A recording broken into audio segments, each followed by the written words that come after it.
Hi అండి. అందరు ఎలా ఉన్నారు? బాగున్నారా? అందరూ బాగుండాలి, ఆరోగ్యంగా ఉండాలని కోరుకుంటున్నాను. మేము కూడా చాలా చాలా బాగున్నామండి. Welcome back to Bhavani Dasari vlogs. మన ఛానల్ ఎవరైనా ఫస్ట్ టైం చూస్తున్నట్లయితే తప్పకుండా ఛానల్ని సబ్స్క్రైబ్ చేసుకోండి. అలాగే ఈ వ్లాగ్ మీకు నచ్చినట్లయితే లైక్ చేయండి, షేర్ చేయండి, కామెంట్ చేయండి. ఇక మార్నింగ్ రొటీన్లో భాగంగా మా వారైతే ఇక్కడ వాకింగ్ చేస్తున్నారండి. డైలీ ఒక 20 నుంచి 25 మినిట్స్ అయితే వాకింగ్ చేస్తూ ఉంటారు. అప్పుడప్పుడు స్కిప్ చేసేస్తూ ఉంటారులేండి. డైలీ అని కాదు కానీ అప్పుడప్పుడు స్కిప్ చేస్తూ ఉంటారు. ఎందుకంటే మంత్ ఎండింగ్ అలా వచ్చినప్పుడు బాగా లేట్ అవుతుంది కదా రావడం. సో లేట్గా లేవడం వల్ల వాకింగ్ అయి చేయడం అయితే కుదరదు. సో చాలా వరకు వాకింగ్ చేయడానికి అయితే ట్రై చేస్తారు. ఇక ఇక్కడ వచ్చేసి నేను మా అబ్బాయికి లంచ్ బాక్స్ కోసం గుడ్డు మునక్కాయ ప్రిపేర్ చేద్దామని చెప్పి అన్నీ రెడీగా పెట్టుకున్నాను. అలాగే మల్టీగ్రెయిన్ దోశ కూడా దోశ బ్యాటర్ కూడా రెడీగా ఉంది. ఇక ఇవి వచ్చేసి నేను మీకు ఆల్రెడీ చూపించాను కదండి, హెల్దీ స్నాక్ అనేసి. అన్ని డ్రై ఫ్రూట్స్ నట్స్ కలిపి రోస్ట్ చేసేసి పెట్టాను కదా. సో మా వారైతే ఒక స్పూన్ తీసేసుకున్నారు. ఈరోజు మా ఇంట్లో స్పెషల్ గుడ్డు మునక్కాయ కర్రీ. జస్ట్ ఇప్పుడే అయిపోయింది, స్టవ్ కట్టేశాను. చక్కగా ఇలా గ్రేవీగా చేశాను. ఈ మట్టి పాత్రలో వండితే ఏంటంటే స్టవ్ ఇక్కడ ఆఫ్ చేసేసినా కూడా చక్కగా ఇలా ఉడుకుతూనే ఉంటుందన్నమాట 5 నిమిషాల దాకా. అంటే ఆ వేడి అనేది అలాగే ఉండిపోతుంది. సో ఈరోజు మా ఇంట్లో స్పెషల్ అయితే ఇది. ఇంట్లో పని అంతా కంప్లీట్ చేసేసుకొని స్టిచ్చింగ్ చేద్దామని చెప్పి ఇక మిషన్ దగ్గర అయితే కూర్చున్నాను. సో నేను చూసుకోలేదండి, అక్కడ సూది ఉందన్నమాట సిజర్స్ పెట్టే దగ్గర. నేను సిజర్స్ తీసుకుందామని గబుక్కున్న చెయ్యి అలా పెట్టేసరికి అలా గుచ్చుకుపోయిందనమాట. కొంచెం లోతుగానే గుచ్చుకుంది. అసలు చాలా అంటే చాలా పెయిన్ వచ్చింది. నేను కరెక్ట్గా ఆ టైంకి ఒక బ్లౌజ్ అది చూపిద్దామని చెప్పి వీడియో ఆన్లో ఉంచాను అనమాట. స్టిచ్చింగ్ చేసేటప్పుడు చాలా జాగ్రత్తగా ఉండాలండి. ఇక ఇక్కడ వచ్చేసి నేను బెండకాయ కర్రీ చేస్తున్నాను. ఏంటి ఒకే రోజు 2 కూరలా అని చెప్పి అనుకోవచ్చు మీరు. యాక్చువల్గా ఇది ఒక 2-3 రోజులు నేను ఈ మట్టి పాత్రలో వండిన ఇవన్నీ కూడా చూపిస్తున్నాను మీకు. అంటే సమ్మర్ వచ్చింది కదండి, నేను మట్టి పాత్రలు తీసుకున్నాను అనమాట వంట చేసుకోవడానికి. సమ్మర్లో ఈ మట్టి పాత్రలు అవి యూస్ చేయడం చాలా ఈజీగా ఉంటుందన్నమాట. అదే వర్షాకాలమో లేదంటే చలికాలమో అనుకోండి, అవి వాష్ చేసేసి పెడితే ఏంటంటే ఒక 2 రోజులు వాడకపోయినా కూడా లోపలంతా కూడా బూజు వచ్చేసినట్టుగా అయిపోతుంది. సో వర్షాకాలం చలికాలం వీటిని మెయింటైన్ చేయడం అనేది కొంచెం కష్టంగా ఉంటుంది. ఇప్పుడు ఎలాగో సమ్మర్ కాబట్టి వీటిని యూస్ చేసిన తర్వాత నీట్గా వాష్ చేసేసి 1 గంట ఎండలో పెట్టామనుకోండి, అవి చక్కగా ఆరిపోతుంది అనమాట. మనం డైలీ యూస్ చేసుకోవడానికి చాలా బాగుంటాయి. నాకు పర్సనల్గా ఇలా మట్టి పాత్రలు కానీ లేదంటే ఐరన్ కడాయిలు కానీ అవి యూస్ చేయడం అంటే చాలా ఇష్టం అండి. సో అందుకని నేను అవి తీసుకుంటూ ఉంటాను. కాకపోతే వాటిని మెయింటైన్ చేయడం అనేది కొంచెం కష్టం. సో ఇష్టంగా తీసుకున్నాం కాబట్టి కష్టపడైనా సరే చక్కగా వాటిని యూస్ చేసుకోవాలి. ఈ ఐరన్ కడాయిలు అయితే వాటిని యూస్ చేసిన తర్వాత కొంచెం ఆయిల్ అప్లై చేసేసి స్టవ్ మీద కాసేపు ఉంచేసి వాటిని పక్కన పెట్టామనుకోండి, అవి అసలు తుప్పు పట్టవు. అలాగే ఈ మట్టి పాత్రలు ఇవి కూడా నేను ఇందాక చెప్పాను కదా. సో యూస్ చేసేసిన తర్వాత వాష్ చేసి ఎండకు పెట్టేస్తే నీట్గా ఆరిపోతాయి. కానీ వర్షాకాలం అలాగే చలికాలం కొంచెం ఇబ్బంది. సో నాకైతే ఇవి యూస్ చేయడం ఇష్టం కాబట్టి నేనైతే తీసుకుంటాను. అలాగే వీటిలో కర్రీస్ అవి చేస్తే చాలా అంటే చాలా టేస్టీగా ఉంటాయండి. ఎందుకో తెలీదు, మనం రెగ్యులర్గా చేసుకునే కర్రీస్ అయినా సరే ఇందులో కుక్ చేసుకుంటే ఏంటంటే ఆ టేస్ట్ అనేది కొంచెం డిఫరెంట్గా ఉంటుంది. ఇప్పుడు పచ్చళ్ళు ఉంటాయి, మనం మిక్సీలో చేసే పచ్చడికిను రోట్లో చేసే పచ్చడికి ఎంత వేరియేషన్ ఉంటుందో.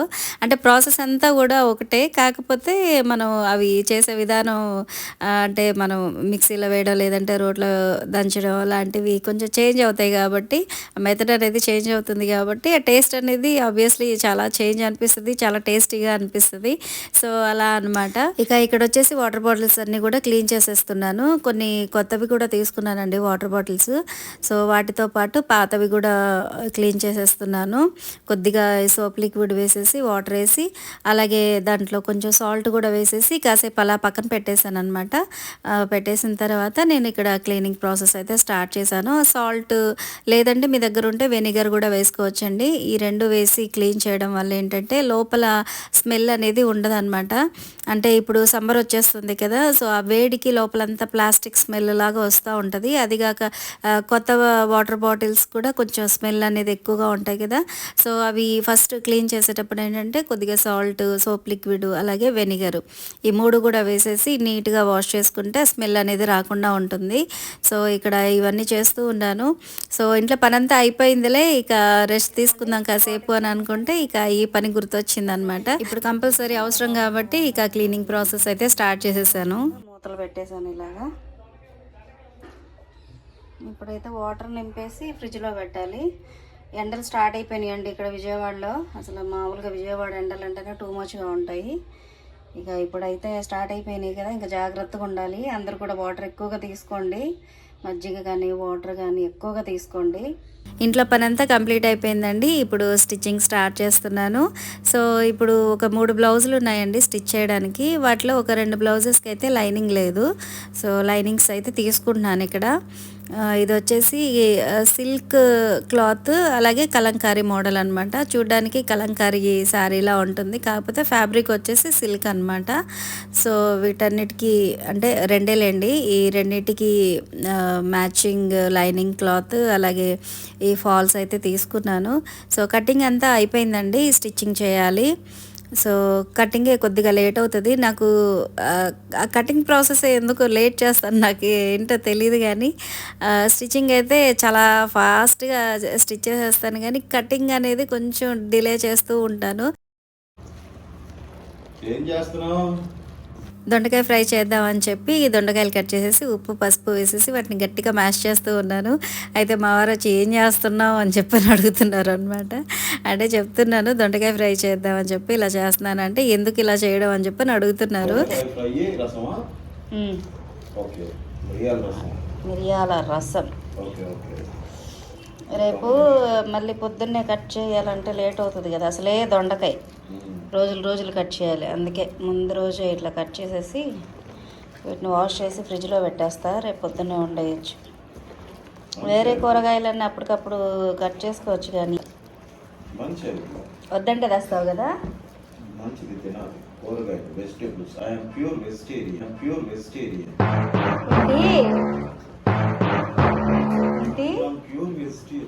ఎప్పటి నుంచి?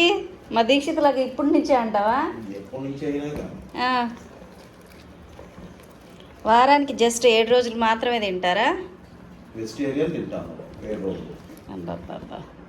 వారానికి ఎన్ని రోజులు తింటారు? 7 రోజులు వెజిటేరియన్ తింటాను. సరే, ఇదే గుర్తుంచుకో. ఓకే. ఒకవేళ నాన్ వెజ్ తీసుకొచ్చినా మేమే తింటాం. మరి నేను తిన్నగా. ఏది? Non veg. అదే ఎప్పటి నుంచి? 7 రోజులు వెజిటేరియన్. అంటే లెంట్ డేస్ స్టార్ట్ అయిపోయినాయి అని చెప్పా. నానేం కాదు. సరే అయితే ఓకే. ఈరోజు నేను చికెన్ ఫ్రై చేసా. ఓకే, మేమే తింటాం. వద్దు కదా. అప్పుడప్పుడు మా వారు ఇలాంటి షాకింగ్ విషయాలు కూడా చెప్తా ఉంటారు. ఆయన ప్యూర్ వెజిటేరియన్ అంట. సో నాకు ఏమనాలో అర్థం కాలేదు.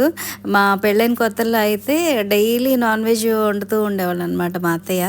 అప్పుడు నేను మా వారితో అన్నాను, డైలీ నాన్ వెజ్ తింటున్నారు, వెజ్ తినరా ఏంటి, అసలు నాన్ వెజ్ ఎన్నిసార్లు తింటారు వారానికి అని అంటే, మేము వారానికి 7 సార్లే తింటాము అని చెప్పి నన్ను అన్నారు. ఇప్పుడేమో నేను ప్యూర్ వెజిటేరియన్ని, నేను వెజ్ మాత్రమే తింటాను అని చెప్పి చెప్తున్నారు. దోశ అవేమీ వద్దంట. సో మా అబ్బాయి బ్రేక్ఫాస్ట్ వచ్చేసి ఇది ఈరోజు. ఇప్పుడు మా వారికి ఆనియన్ దోశ వేసేస్తున్నాను. ఆఫీస్ టైం అయిపోయింది. సో ఆనియన్ దోశ వేసాను. అలాగే పల్లి చట్నీ రెడీగా ఉంది. ఇంకా మా అబ్బాయికి ఇక్కడ ఫ్రైడ్ రైస్ చేసి రెడీగా పెట్టాను. అలాగే ఆనియన్ దోశ కూడా ఇలా, ఇది ఒక్క సైడే కాల్చాలి. మళ్ళీ రెండో వైపు వేసామనుకోండి ఆనియన్స్ అన్నీ పడిపోతాయి. సో ఇప్పుడు ఫ్లేమ్ కొద్దిగా తగ్గిస్తాను. కొంచెం మీడియం ఫ్లేమ్లో పెట్టుకొని చేస్తే దోశలు అనేవి బాగుంటాయి.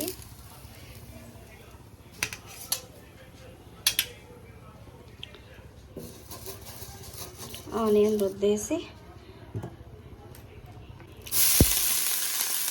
కొంచెం వాటర్ ఇలా ఆ పైన ఉన్న ఎక్స్ట్రా ఆయిల్ అంతా పోయిద్ది.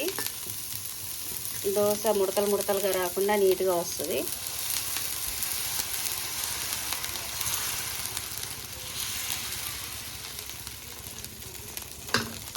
మంట మీడియం ఫ్లేమ్ పెట్టేశాను. ఆనియన్ వేసేసి దీని మీద కావాలంటే కారపొడి కూడా వేసుకోవచ్చు.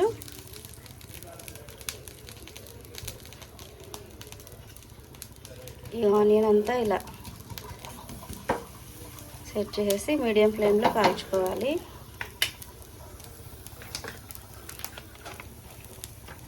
దీని మీద కొంచెం ఆయిల్ వేస్తాను.